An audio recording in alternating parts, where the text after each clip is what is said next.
వెంటనే డౌన్లోడ్ చేసుకోండి education concepts app. మరిన్ని వివరాలకు సంప్రదించవలసిన నంబర్స్ 9642228718 and 8354845678.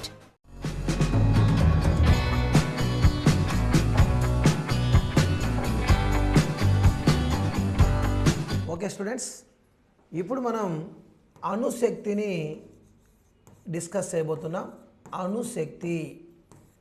అణుశక్తిని మనం న్యూక్లియర్ ఎనర్జీ అంటాం. Nuclear energy.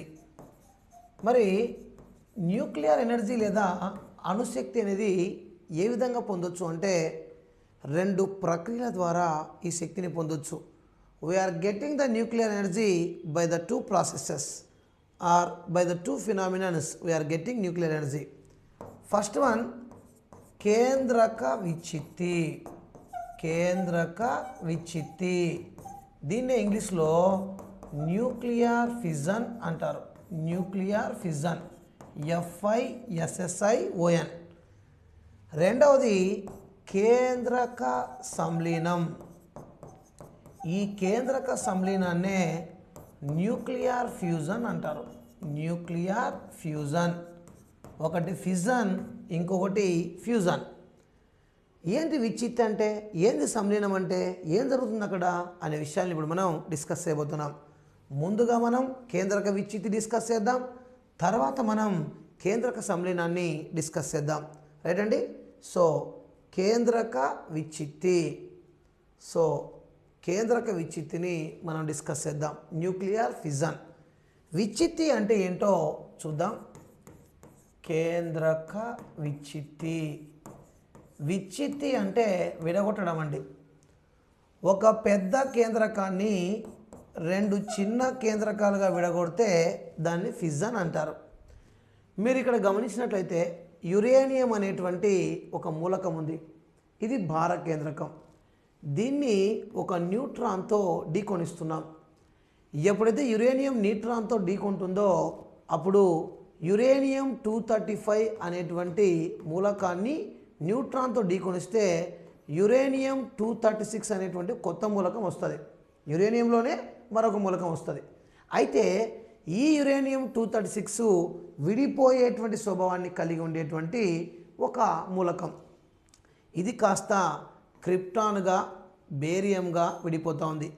క్రిప్టాన్ 92, అలాగే బేరియం 141గా విడిపోతూ ఉంది. సో ఇక్కడ మీరు గమనిస్తే యురేనియం 235ని న్యూట్రాన్తో ఢీకొనిస్తే యురేనియం 236గా మారి అది క్రిప్టాన్గా, బేరియంగా విడిపోతుంది. ఇలా విడిపోయే ప్రక్రియనే న్యూక్లియర్ ఫిజన్ లేదా కేంద్రక విచ్చిత్తి అంటున్నాం. మరి ఇక్కడ ఈ పిక్చర్లో చూడండి, న్యూట్రాన్ వస్తూ ఉంది, వచ్చి టార్గెట్ అయినటువంటి న్యూక్లియస్ని ఢీకొంటా ఉంది. అవే యురేనియం పరమాణువులు. ఎప్పుడైతే యురేనియంతో ఢీకొంటాయో అప్పుడు 1, 2, 3 న్యూట్రాన్లు విడుదలవుతాయి. దాంతోపాటు మళ్ళీ ఫిజన్ ప్రోడక్టు అలాగే ఉంటుంది. ఇలా ఒక న్యూట్రాను 3 న్యూట్రాన్లుగా మారిపోతున్నాయి. మళ్ళీ ఈ 3 కూడా చర్యలో పాల్గొన్నాయనుకో 3 9 అవుతాయి. ఎందుకంటే 3 రెట్లు కాబట్టి. 9 కూడా చర్యలో పాల్గొన్నాయనుకో 27 అవుతాయి. 27 చర్యలో పాల్గొన్నాయనుకో 81 అవుతాయి. ఇలా చర్యలు పెరుగుతూ పెద్ద మొత్తంలో శక్తి విడుదలవుతుంది. వీటినే శృంఖల చర్యలు అంటారు, చైన్ రియాక్షన్స్ అంటారు. ఇలా యురేనియం లాంటి కేంద్రకాలను న్యూట్రాన్తో ఢీకొనిచ్చి తద్వారా పెద్ద మొత్తంలో శక్తిని పొందే ప్రక్రియను కేంద్రక విచ్చిత్తి అంటారు. అయితే ఈ కేంద్రక విచ్చిత్తి యొక్క ఈక్వేషన్ని నేను ఒకసారి వేసి చూపిస్తాను, జాగ్రత్తగా విందాం. కేంద్రక విచ్చిత్తికి సంబంధించి ఇలా ఈక్వేషన్ వేసుకోవచ్చు. 92 యురేనియం 235 ఇది మనం తీసుకున్న యురేనియం మూలకం. దీన్ని మనం న్యూట్రాన్తో ఢీకొనిచ్చాం. అప్పుడు సరిగ్గా 92 యురేనియం 236 వస్తుంది. ఎప్పుడైతే ఇది విచ్చిత్తి చెందడానికి సిద్ధంగా ఉందో అప్పుడు బేరియం 56 141, అలాగే 36 krypton 92 plus 3 న్యూట్రాన్లు 3 neutrons plus 200 mega electron volts energy. 200 mega electron volts 200 mega electron volts energy వస్తుంది. అంటే ఒక న్యూట్రాను యురేనియంను ఢీకొన్నప్పుడు 2 కొత్త మూలకాలు బేరియం క్రిప్టాన్ రావడమే కాక 3 న్యూట్రాన్లు విడుదల కావడమే కాక పెద్ద మొత్తంలో 200 మెగా ఎలక్ట్రాన్ వోల్ట్ల శక్తి కూడా విడుదలవుతుంది. ఇదే కేంద్రక విచ్ఛిత్తి. ఈ కేంద్రక విచ్ఛిత్తిని కనుగొన్న శాస్త్రవేత్త అట్టో హాన్ అండి. ఆయన పేరు అట్టో హాన్. సో కేంద్రక విచ్ఛిత్తిని కనుగొన్న శాస్త్రవేత్త ఎవరు అంటే అట్టో హాన్. ఈ అట్టో హాన్నే కొన్ని బుక్కుల్లో ఒట్టో హాన్ అని కూడా రాసింటారు. ఒట్టో హాన్. ఈ అట్టో హాన్ లేదా ఒట్టో హాను ఈ కేంద్రక విచ్ఛిత్తిని కనుక్కోవడం జరిగింది.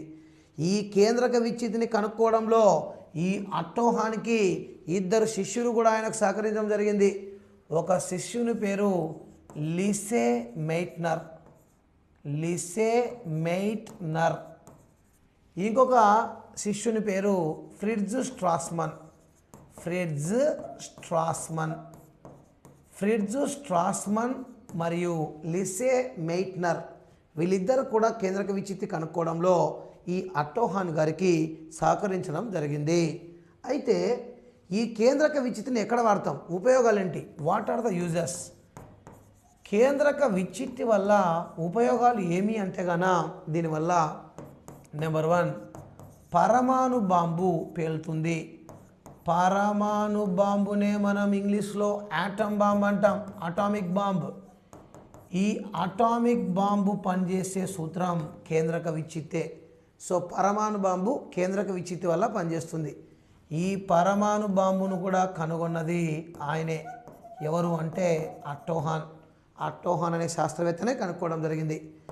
ఇక రెండవది అణుబాంబు అండి. అణుబాంబు. ఈ అణుబాంబునే మనం న్యూక్లియర్ బాంబు అంటాం, న్యూక్లియర్ బాంబు.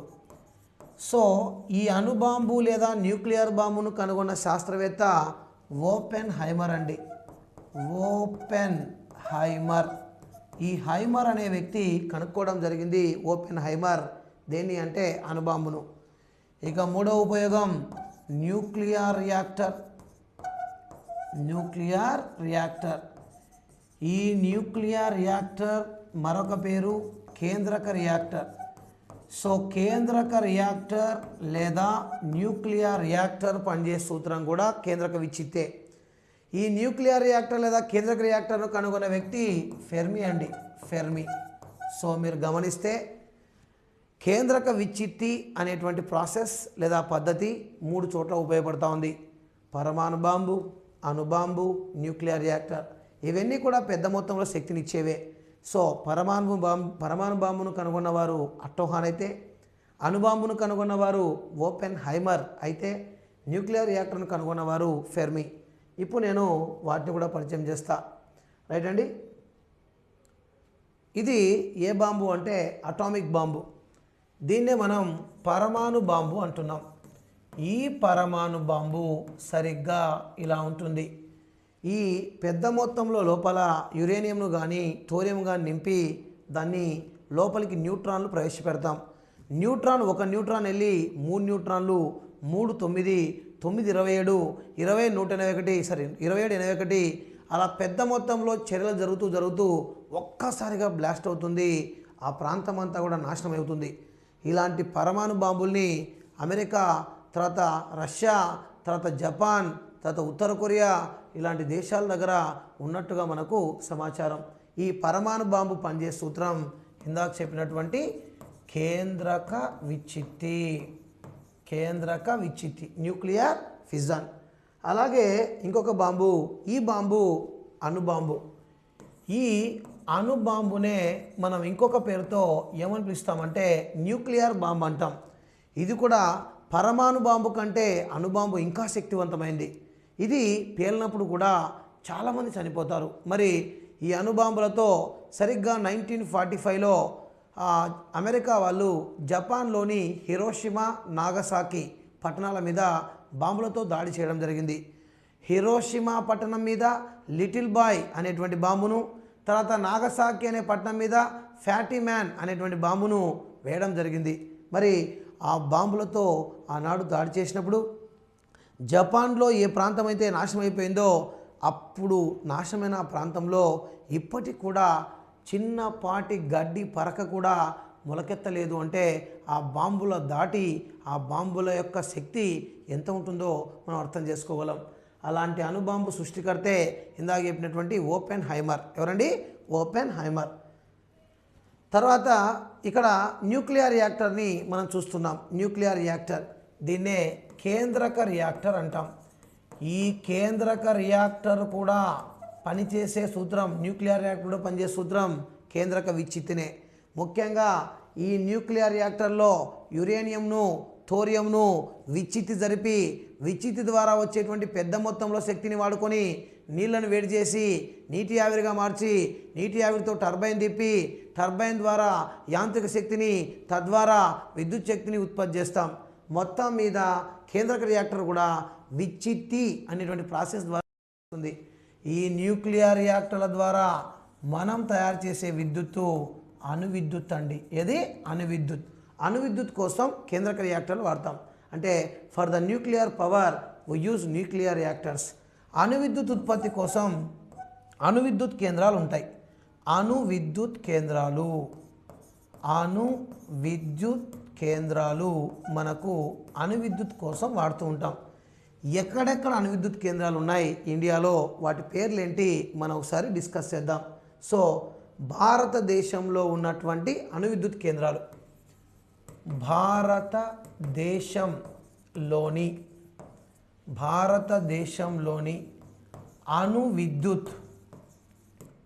అణువిద్యుత్ కేంద్రాలు.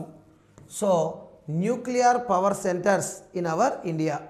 ఒక పక్క అణువిద్యుత్ కేంద్రం రాసుకుందాం, అణువిద్యుత్ కేంద్రము. మరో పక్క అది ఉన్నటువంటి రాష్ట్రాన్ని డిస్కస్ చేద్దాం. భారతదేశంలో ఏర్పాటు చేసిన మొదటి అణువిద్యుత్ కేంద్రం ఏది అంటే తారాపూర్ అండి. తారాపూర్. ఈ తారాపూర్ అణువిద్యుత్ కేంద్రం ఎక్కడుంది అంటే మహారాష్ట్రలో ఉందండి. మహారాష్ట్ర. దీన్ని 1969లోనే ఏర్పాటు చేశారు. 1969 1969లో ఏర్పాటు చేయబడింది తారాపూర్ అణువిద్యుత్ కేంద్రం. అలాగే కైగా అండి, కైగా అణువిద్యుత్ కేంద్రాన్ని కర్ణాటకలో ఏర్పాటు చేయడం జరిగింది. కర్ణాటక. తర్వాత మరొక అణువిద్యుత్ కేంద్రం కాక్రపారా అణువిద్యుత్ కేంద్రం గుజరాత్లో ఏర్పాటు చేయబడింది. గుజరాత్లో ఉన్నది కాక్రపారా, కర్ణాటకలో ఉన్నది కైగా, తారాపూర్ వచ్చేసి మహారాష్ట్ర. అలాగే కల్పకం అండి, కల్పకం అణువిద్యుత్ కేంద్రం తమిళనాడులో ఉందండి. టిఎన్, తమిళనాడు. అలాగే మరొక అణువిద్యుత్ కేంద్రం కుడంకులం. మరి కుడంకులం అణువిద్యుత్ కేంద్రం కూడా తమిళనాడులోనే ఉందండి, తమిళనాడు. మరొకటి నరోరా అణువిద్యుత్ కేంద్రం ఉత్తరప్రదేశ్లో ఉందండి, యూపీ, ఉత్తరప్రదేశ్. ఇక నరోరాతో పాటు మరొకటి కోట లేదా రావత్ బటా లేదా కోట రాజస్థాన్లో ఉందండి, రాజస్థాన్. సో అణువిద్యుత్ కేంద్రము రాష్ట్రాల పరంగా చూసినట్లయితే మహారాష్ట్రలో ఉన్నటువంటి అణువిద్యుత్ కేంద్రం తారాపూర్ అండి. కైగా వచ్చేసి కర్ణాటకలో ఉందండి. కాక్రపారా గుజరాత్లో ఉందండి. కల్పకం తమిళనాడులో ఉందండి. కుడంకులం కూడా తమిళనాడులో ఉందండి. నరోరా ఉత్తరప్రదేశ్లో ఉందండి. కోట లేదా రావత్ బటా, దానికే ఇంకో పేరు ఉందండి, కోట రావత్ బటా లేదా రాణా ప్రతాప్ సాగర్. ఈ రాణా ప్రతాప్ సాగర్ కూడా దానికే పేరు. ఇది ఉన్నటువంటి ప్రాంతం రాజస్థాన్. ఏదండి? రాజస్థాన్. సో ఇవి భారతదేశంలో ఉన్న అణువిద్యుత్ కేంద్రాలు. సో రావత్ బడా రాజస్థాన్, నరోరా ఉత్తరప్రదేశ్, కుడంకులం కల్పకం తమిళనాడు, కాకరపారా గుజరాత్, కైగా కర్ణాటక, తారాపూర్ మహారాష్ట్ర. అయితే భవిష్యత్తులో కూడా మన భారతదేశంలో అణువిద్యుత్ కేంద్రాలు ఏర్పాటు చేయబోతున్నారు. అవి ఒకసారి డిస్కస్ చేద్దాం. భవిష్యత్తు అణువిద్యుత్ కేంద్రాలు వీటినే మనం ఇంగ్లీష్లో ఫ్యూచర్ న్యూక్లియర్ పవర్ సెంటర్స్ అంటాం. అవి ఎక్కడున్నాయి సార్, ముఖ్యంగా ఏ ప్రాంతంలో ఉన్నాయి, తర్వాత అవి ఏ రాష్ట్రంలో ఉన్నాయి అన్న విషయాన్ని మనం డిస్కస్ చేద్దాం. అంటే ఏరియా అండ్ స్టేట్, ముఖ్యంగా ఏ రాష్ట్రము తర్వాత ఏ ప్రాంతము అనే దాన్ని ఇప్పుడు మనం డిస్కస్ చేయబోతున్నాం. ఓకే అండి, రైట్, జాగ్రత్తగా ఫాలో అవుదాం. రాష్ట్రము తర్వాత వచ్చేసి ప్రాంతం. ఫస్ట్ అండి, మన ఆంధ్రప్రదేశ్లో తీసుకున్నట్లయితే ముఖ్యంగా కావలిలో ఏర్పాటు కాబోతుందని చెప్పి మనకు సమాచారం ఉంది. కావలి వచ్చేసి నెల్లూరు జిల్లా. నెల్లూరు జిల్లాలోని కావలిలో ఏర్పాటు కానుంది, అది ఆంధ్రప్రదేశ్లో ఉంది. అలాగే మరొక ముఖ్యమైన విషయం కూడా ఏంటంటే శ్రీకాకుళం జిల్లాలో కూడా ఒకటి ఏర్పాటు కాబోతుంది. ఆ ప్రాంతం పేరు కోవ్వాడ. ఇది శ్రీకాకుళం అండి. ఈ శ్రీకాకుళంలో మరొకటి ఏర్పాటు కాబోతుంది, ఇది కూడా ఏపీలోనే. మరొకటి మితవర్ది అండి. మితవర్ది ఎక్కడుందంటే గుజరాత్ అండి. గుజరాత్లో ఏర్పాటు కాబోతున్నటువంటి భవిష్యత్ అణువిద్యుత్ కేంద్రం ఏది అంటే మితవర్ది అణువిద్యుత్ కేంద్రం. అలాగే మితవర్దితో పాటు హరిపుర అండి. హరిపుర లేదా హరిపుర వచ్చేసి పశ్చిమ బెంగాల్ అండి. వెస్ట్ బెంగాల్. అలాగే జైతపుర అండి. జైతపుర వచ్చేసి మహారాష్ట్ర అండి. అలాగే చుట్కా అండి. చుట్కా వచ్చేసి మధ్యప్రదేశ్ అండి. మధ్యప్రదేశ్. ఇంకొకటి భీంపూర్ అండి. భీంపూర్ కూడా ఎక్కడ అంటే సరిగ్గా మధ్యప్రదేశ్. ఇంకొకటి బన్స్వాడ అండి. బన్స్వాడ వచ్చేసి రాజస్థాన్ అండి. రాజస్థాన్. దాంతోపాటు గోరఖ్పూర్ అండి. ఇది వచ్చేసి గోరఖ్పూర్ హర్యానా అండి.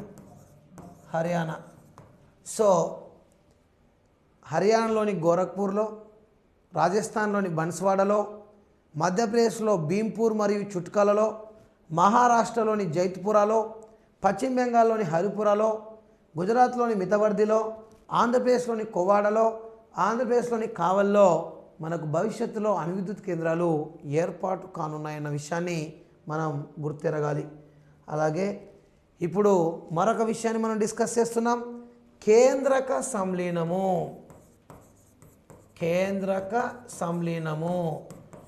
ఈ కేంద్రక సంలీనాన్ని ఇంగ్లీష్లో న్యూక్లియర్ ఫ్యూజన్ అని పిలుస్తామండి. So very simple.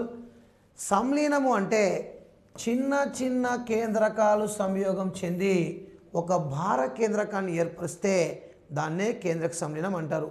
When lighter nucleus are combined they will form the heavier nucleus. It is called nuclear fusion. దాన్ని ఒక పిక్చర్ ద్వారా మనం డిస్కస్ చేద్దాం. రైట్ అండి, ఇక్కడ చూడండి. ముఖ్యంగా డ్యూటీరియం అంటే హైడ్రోజన్ అండి. 1H1 దీన్ని హైడ్రోజన్ అంటాం. 1H2 దీన్ని డ్యూటీరియం అంటారు. 1H3 దీన్ని ట్రిటియం అంటారు. అంటే 3 న్యూక్లియాన్లు ఉంటే, 3 ద్రవ్యరాశి సంఖ్యగా ఉంటే అది ట్రిటియం. 2 ఉంటే డ్యూటీరియం. ఇక ఇది హైడ్రోజన్. అంటే ఈ సంలీనంలో పాల్గొనేది ఎవరు అంటే డ్యూటీరియం పరమాణువులు సంయోగం చెంది ఏం ఏర్పరుస్తున్నాయి? హీలియం ఏర్పరుస్తున్నాయి. అంటే హైడ్రోజన్ పరమాణు యొక్క మరొక రూపమే డ్యూటీరియం. అంటే డ్యూటీరియం రూపంలో కూడా హైడ్రోజన్ ఉండగలదు. అలాంటి డ్యూటీరియం పరమాణువులు సంయోగం చెంది హీలియం ఏర్పరచడంతో పాటు పెద్ద మొత్తంలో శక్తి కూడా వస్తుంది. ఇలా హైడ్రోజన్ పరమాణువుల సంయోగం వల్ల హీలియం ఏర్పడితే దాన్నే కేంద్రక సంలీనం అంటారు. దాన్ని మనం ఈక్వేషన్ ద్వారా చెప్దాం. రైట్ అండి. 1H1 ఇవి 4 హైడ్రోజన్ పరమాణువులు. ఇవి సంయోగం చెంది 2He4 ఏర్పడుతుంది హీలియం. దాంతోపాటు 2 పాజిట్రాన్లు కూడా ఏర్పడతాయి. 2 1 E0 plus 26.7 mega electron volt శక్తి కూడా విడుదలవుతుంది. అంటే హైడ్రోజన్ లేదా డ్యూటీరియం పరమాణువులు సంయోగం చెంది హీలియం ఏర్పరిస్తే దాన్నే కేంద్రక సంలీనం అంటాం. విచిత్రం ఏంటి అంటే విచ్చిత్తిలో విడుదలయ్యే శక్తి కంటే సంలీనంలో విడుదలయ్యే శక్తి ఎక్కువ. We're getting more energy in fusion than fission. Sir అక్కడ 200 వచ్చింది కదా సార్, ఇక్కడ 26.7 ఇక్కడనే తక్కువ, నువ్వేంది ఎక్కువ అంటున్నావు అంటే చెప్దాం. అక్కడ 236 ప్రోటాన్లు లేదా న్యూట్రాన్లు పాల్గొంటే 200 మెగా ఎలక్ట్రాన్ వోల్ట్స్ వచ్చింది. ఇక్కడ కేవలం 4 4 అంటే 4 1 4 4 పాల్గొంటే 26.7 వచ్చింది. ఇప్పుడు ఇక్కడ సగటున 200/236 వేయండి. 200/236 200/236 ఇది నియర్లీ 0.7 అట్లా వస్తుంది. ఇది చూద్దాం. ఇక్కడ 26.7/4 చేయండి. ఇది దగ్గరగా 7 వస్తుంది. 0.7 ఎక్కువనా 7 ఎక్కువనా అంటే 7 ఎక్కువ.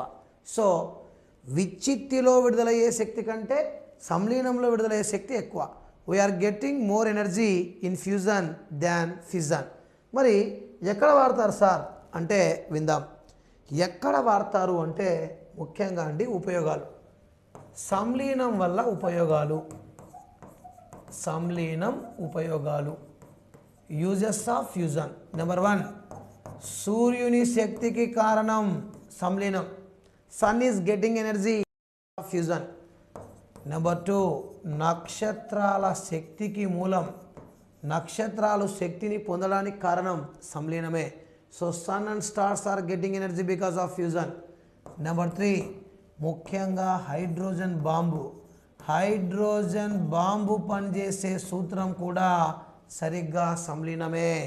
మరి సూడు నక్షత్రాలు హైడ్రోజన్ వాయువుని కలిగి ఉంటాయి. హైడ్రోజన్ కలుస్తూ హీలియంగా మారిపోతూ పెద్ద మొత్తంలో శక్తి వస్తుంది. అందుకే అవి ప్రకాశవంతంగా వెలుగుతున్నాయి. మరి హైడ్రోజన్ బాంబు ఇలా ఉంటుందండి. అన్ని బాంబుల్లోకెల్లా శక్తివంతమైన బాంబు ఏది అంటే హైడ్రోజన్ బాంబు. సో అత్యంత శక్తివంతమైన బాంబు ఏది? Hydrogen bomb. ఇది అణు బాంబు కంటే కూడా 1000 రెట్లు శక్తివంతమైంది. 1000 టైమ్స్. అణు బాంబు కంటే 1000 రెట్లు శక్తివంతమైన బాంబు హైడ్రోజన్ బాంబు. అమెరికా వాళ్ళు కావచ్చు, రష్యా వాళ్ళు కావచ్చు, ఈ మధ్య కాలంలో ఉత్తర కొరియా వాళ్ళు కావచ్చు, వీళ్ళందరూ కూడా హైడ్రోజన్ బాంబులు మా దగ్గర ఉన్నాయని చెప్తా ఉన్నారు. అణుబాంబుల వల్ల కలిగే నష్టం కంటే హైడ్రోజన్ బాంబు వల్ల కలిగే నష్టం మరీ ఎక్కువ. హైడ్రోజన్ బాంబులో హైడ్రోజన్ ఉంటుందన్నమాట. హైడ్రోజన్ కలుస్తూ హీలియంగా మారిపోతుందన్నమాట. ఆ ప్రాసెస్లో పెద్ద మొత్తంలో శక్తి వస్తుందన్నమాట. మరి ఈ హైడ్రోజన్ బాంబును కనుగొన్న వ్యక్తి ఎడ్వర్డ్ టెల్లర్ అండి. Edward teller. సో హైడ్రోజన్ బాంబును కనుగొన్న శాస్త్రవేత్త ఎవరు అంటే ఎడ్వర్డ్ టెల్లర్. Edward teller. ఇది హైడ్రోజన్ బాంబు, దానికి సంబంధించినటువంటి సమాచారం. ఇప్పుడు మనం పనిశక్తి సిద్ధాంతాన్ని పనిశక్తి సిద్ధాంతాన్ని డిస్కస్ చేయబోతున్నాం. పని శక్తి సిద్ధాంతము. పని శక్తి సిద్ధాంతము ఏంటి? పనిశక్తి సిద్ధాంతం అంటే పనికి శక్తికి మధ్య సంబంధాన్ని తెలియజేసేదే పనిశక్తి సిద్ధాంతం. ఎట్లా సార్? ఏంటి పని, ఏంటి శక్తి, ఎలా సంబంధం అంటే విందాం. సపోజ్ అండి, ఒక వస్తువు ఉంది. ఈ వస్తువు మీద బలాన్ని ప్రయోగించావు. ఎప్పుడైతే బలాన్ని ప్రయోగించావో ఆటోమేటిక్గా ఆ వస్తువు కొంత దూరం కదులుతుంది. ఎప్పుడైతే కొంత దూరం కదులుతుందో ఆ వస్తువు మీద ఏం జరిగినట్లు? పని జరిగినట్లు. అయితే ఇప్పుడు కొంచెం జాగ్రత్త విందాం. సపోజ్ అండి, ఈ వస్తువు ఆల్రెడీ కొంత వేగంతో కదులుతుంది అనుకోండి. దీని ద్రవ్యరాశి m అనుకుందాం.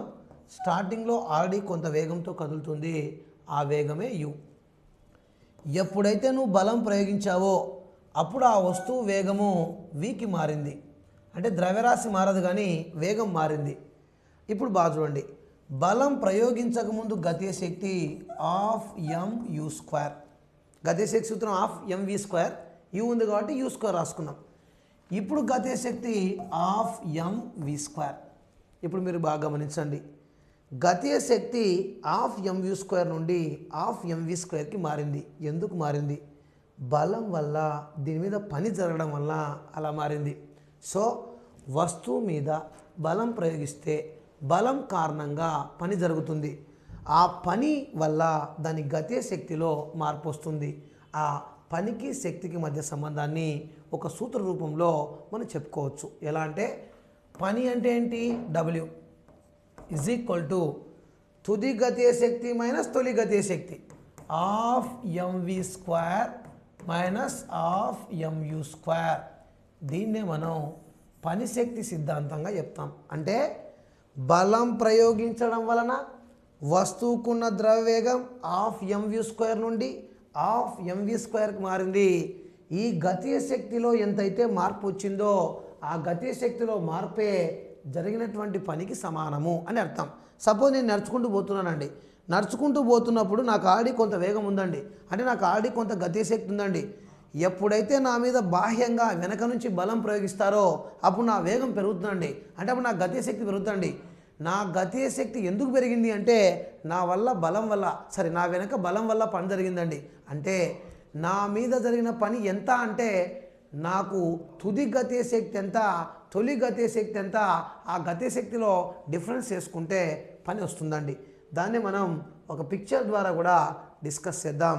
చూద్దాం, ఆ పిక్చర్ని పరిచయం చేస్తాను. సో పని శక్తి, ఈ పని శక్తి సిద్ధాంతానికి సంబంధించి ఈ పిక్చర్ ద్వారా మనం ఇలా తెలుసుకోవచ్చు. ఇక్కడ ఎఫ్ అనే బలాన్ని ఈ వస్తువు మీద ప్రయోగిస్తున్నాం. ఎప్పుడైతే ఎఫ్ అనే బలాన్ని దీని మీద ప్రయోగిస్తామో అప్పుడు దీని మీద ఏం జరిగినట్లు? వర్క్ జరిగినట్లు. ఆ వర్క్ సరిగ్గా దేనికి సమానం అంటే దీనికి ఉన్నటువంటి ఫైనల్ కైనెటిక్ ఎనర్జీలో ఇనీషియల్ కైనెటిక్ ఎనర్జీ తీసేస్తే వస్తుంది. అంటే పని జరిగింది అంటే ఖచ్చితంగా దానికి గతీయ శక్తిలో మార్పు వచ్చింది. స్టార్టింగ్లో ఉన్న గతీయ శక్తిని KEO అనుకుందాం. కొద్దిసేపటి తర్వాత గతీయ శక్తి KEF అనుకుందాం ఫైనల్. అప్పుడు జరిగిన పని W is equal to KEF minus KEO లేదా work equal to final kinetic energy KE final minus KE initial KE initial ఇలా కూడా చెప్పొచ్చు. అంటే ఫైనల్ కైనెటిక్ ఎనర్జీలో ఇనిషియల్ కైనెటిక్ ఎనర్జీ తీసేస్తే వస్తుందన్నమాట. దీన్ని కూడా చెప్పొచ్చు. W ఈక్వల్ టు ఫైనల్ అంటే ఏంటి? Half MV square minus initial అంటే ఏంటి? Half MU square. అంటే తుది గతీయ శక్తిలో తొలి గతీయ శక్తి తీసేస్తే అప్పుడు అది జరిగిన పనికి సమానము. దీన్ని కూడా రాద్దాం. W ఈక్వల్ రెండిట్లో కామన్ ఏముంది? హాఫ్ ఎం కామన్. హాఫ్ ఎం కామన్ తీస్తే అప్పుడు V square minus you square. ఇది కూడా పనిశక్తి సిద్ధాంతానికి సూత్రమే. సో ఇది పనిశక్తి సిద్ధాంతమే, ఇది పనిశక్తి సిద్ధాంతమే, ఇది కూడా పనిశక్తి సిద్ధాంతం. పనికి శక్తికి మధ్య సంబంధాన్ని తెలియజేసేదే పనిశక్తి సిద్ధాంతం. కరెక్ట్గా చెప్పాలంటే ఒక వస్తువుపై జరిగిన పని దాని గతీయ శక్తిలోని తేడాకు సమానం. అంటే స్టార్టింగ్లో ఉన్న గతీయ శక్తికి ఫైనల్గా ఉన్న గతీయ శక్తికి ఖచ్చితంగా తేడా ఉంటుంది. అప్పుడు ఫైనల్గా ఉన్న గతీయ శక్తిలోంచి ఇనీషియల్గా ఉన్న గతీయ శక్తి తీసేస్తే మనకు జరిగినటువంటి పనికి అది సమానమవుతుంది. ఓకే, ఇది పనిశక్తి సిద్ధాంతం. ప్రస్తుతానికి తెలంగాణలో కాంపిటేటివ్ ఎగ్జామ్స్ రాసి జాబ్ కొట్టేయాలనుకునే ప్రతి ఒక్క ఆస్పిరెంట్ కి ఏం చదివితే బెటర్, ఏ బుక్స్ ఫాలో అయితే బెటర్ అన్న కన్ఫ్యూజన్ లో ఉన్నారా? అస్సలు ఆ కన్ఫ్యూజన్ వద్దు. ఎందుకంటే మీ ముందుకి SNS పబ్లికేషన్స్ వారి బుక్స్ వచ్చేసాయి కాబట్టి ఈ బుక్స్ తెలంగాణలో ఉన్న ప్రముఖ బుక్ స్టోర్స్ లో తప్పకుండా లభ్యమవుతాయి. అంతేకాకుండా www.sonlinebookstores లో కూడా ఇవన్నీ లభ్యమవుతాయి. మరి ఇందాక నేను చెప్పినట్లుగా Telangana SGT all subjects package పుస్తకాలు తెలంగాణలో ఉన్న ప్రముఖ బుక్ స్టోర్స్ లో అలాగే www.sonlinebookstores లో లభ్యమవుతాయి. Telangana 3 books package Telugu, English and psychology. ఈ బుక్స్ తెలంగాణలో ఉన్న అన్ని ప్రముఖ స్టోర్స్ లో లభ్యమవుతాయి. అలాగే www.sonlinestores లో కూడా తప్పకుండా లభిస్తాయి. Telangana school assistant TET paper 2 అభ్యర్థులందరికీ ఇదిగోండి Telangana school assistant books from SNS publications మీకు ఎంతగానో సహాయపడతాయి. అయితే ఈ బుక్ కనుక మీరు పర్చేస్ చేస్తే, అంటే Telangana social studies and content TET paper 2 book ని కనుక మీరు పర్చేస్ చేస్తే TET paper 2 social studies methodology పుస్తకం ఉచితంగా లభిస్తుంది. అలాగే Telangana school assistant mathematics content and methods paper 2 ని కనుక మీరు పర్చేస్ చేసినట్లయితే మీకు science content and methodology paper 2 పుస్తకం ఉచితంగా లభిస్తుంది. ఒంటి మీద కాకి చొక్కా, తల మీద 4 సింహాలు ఉండడం మీ అంబిషనా? అయితే ఎస్, మీకోసమే ఎస్ఎన్ఎస్ పబ్లికేషన్స్ వారి Telangana SI constables all subjects books తెలంగాణలో ఉన్న ప్రముఖ బుక్ స్టోర్స్ లో, అలాగే www.yesonlinebooks.com ఈ స్టోర్స్ లో మీకు లభ్యమవుతాయి. ఎస్ఎన్ఎస్ పబ్లికేషన్స్ వారి ఎస్ఐ అండ్ కానిస్టేబుల్స్ కి సంబంధించిన 2 పుస్తకాలు, ఒకటి అర్థమెటిక్ చాప్టర్ వైజ్, అలాగే ఇంకొకటి reasoning chapter wise book. Speciality ఏంటంటే ఇక్కడ మనకి ఆంధ్రప్రదేశ్ అండ్ తెలంగాణ ఎగ్జామ్స్ లో అడిగిన ప్రతి పరీక్షకి సంబంధించిన ఎక్స్ప్లెనేషన్ తో పాటు మనం ట్రై యువర్ సెల్ఫ్, అంటే ఎవరికి వాళ్ళు ట్రై చేసి సాధించగలిగే ఎగ్జామ్ మోడల్ పేపర్స్ కూడా ఈ బుక్స్ తో పాటు అందించడం జరుగుతుంది. ఆంధ్రప్రదేశ్ మరియు తెలంగాణలో ఇప్పటి వరకు అసలు రిలీజ్ అవ్వనటువంటి ఈ పుస్తకాలు బై లాంగ్వేజ్ లో రిలీజ్ చేయడం కేవలం ఎస్ఎన్ఎస్ పబ్లికేషన్స్ వారి ఘనతగానే చెప్పొచ్చు. తెలుగు అండ్ ఇంగ్లీష్ రెండు కలిపిన పుస్తకాలు, 2 భాషల్లో కలిపిన పుస్తకాలు కేవలం ఎస్ఎన్ఎస్ పబ్లికేషన్స్ లో మాత్రమే లభ్యమవుతున్నాయి. అలాగే తెలంగాణకి సంబంధించిన పోలీస్ కానిస్టేబుల్స్ ఎగ్జామ్ కోసం టాప్ 17 మోడల్ పేపర్స్ ని ఎస్ఎన్ఎస్ పబ్లికేషన్స్ వాళ్ళు రిలీజ్ చేయడం జరిగింది. ఇందులో 4 ప్రీవియస్ పేపర్స్, అలాగే 13 మోడల్ పేపర్స్ కూడా అవైలబుల్ గా ఉన్నాయి. తెలంగాణకి సంబంధించిన Telangana special edition 2022 updated version అని చెప్పొచ్చు. General knowledge and general studies కి సంబంధించిన ప్రత్యేకమైన పుస్తకం కూడా అవైలబుల్ గా ఉంది మార్కెట్ లో. ఇప్పుడు నేను చూపించిన ఈ పుస్తకాలన్నింటినీ కనుక మీరు పర్చేస్ చేసుకోవాలి అని అనుకుంటే తెలంగాణలో ఉన్న ప్రముఖ బుక్ స్టోర్స్ లో లభ్యమవుతాయి, అలాగే www.yesonline స్టోర్స్ లో లభ్యమవుతాయి. ఇన్ఫాక్ట్ మీకు ఒక విషయం చెప్పనా, వీటి కాస్ట్ మార్కెట్ లో ఇతర కంపెనీల వాళ్ళు ఇస్తున్న ధర కంటే కూడా బెస్ట్ ప్రైస్ ఎస్ఎన్ఎస్ పబ్లికేషన్స్ మీకు అందించగలదు అని చెప్పడానికి మేము చాలా గర్వపడుతున్నాం.